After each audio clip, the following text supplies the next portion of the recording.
By the time most women working in high-end escorting notice the first psychological changes, their nervous system has already been practicing them for months, sometimes years. And that raises an important question. How does that process actually build itself? Not randomly, not all at once, and not through a single psychological mechanism. Within the Psychology for Escorts Framework, adaptation develops through 6 psychological mechanisms. Not 6 separate concepts, one adaptive system. Each mechanism creates the condition that makes the next one increasingly likely. That's what makes this framework different. It doesn't simply describe 6 psychological processes. It explains how they work together. At the center of the framework sits one question. What happens when the same psychological demands are repeated hundreds of times inside one very specific type of work? Every adaptive process has to begin somewhere. Within high-end escorting, it begins with emotional labor. Not because emotional labor is the most important mechanism, but because it is the most consistently required one. One of the characteristics that distinguishes high-end escorting from many other forms of sex work is that much of the work happens long before physical intimacy.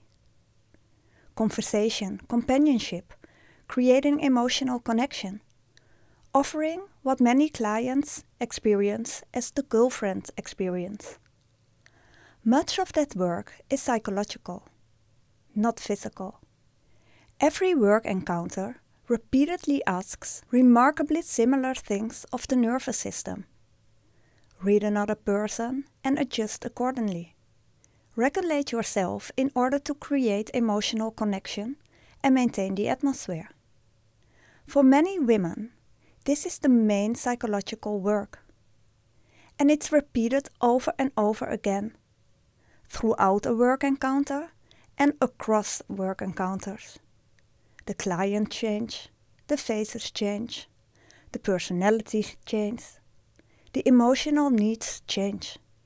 But the psychological demand remains remarkably similar.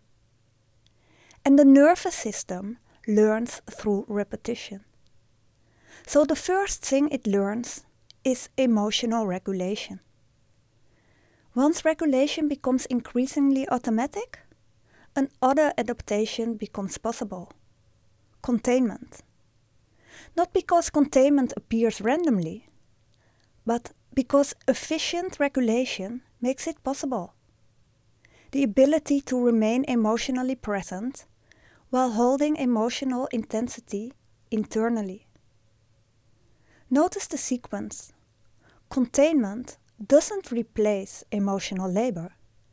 It grows out of it. One adaptation creates the condition for another.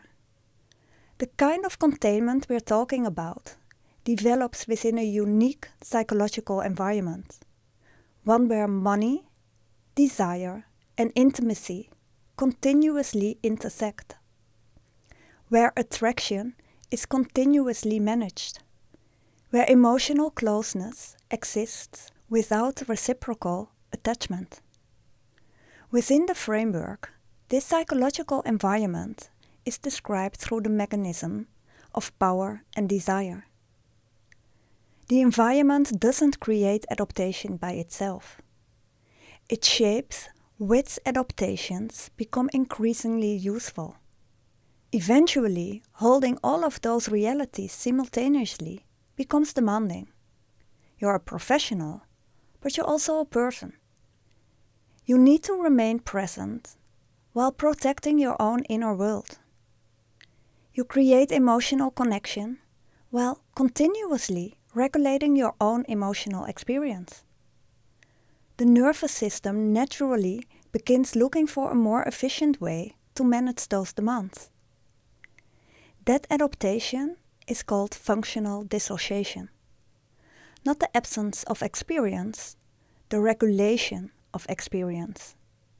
The ability to decide how much of an experience is allowed to enter while remaining fully present. Again, notice the sequence. Dissociation doesn't appear first. It becomes useful because of everything that came before it. When these mechanisms are repeated often enough, something fundamental begins to change. The nervous system no longer needs to continuously choose these responses. They become increasingly automatic. Not because anyone decides they should, because repetition reorganizes the system. What was once effort becomes efficiency. What was once conscious becomes automatic. And eventually, these repeated adaptations begin organizing something even deeper.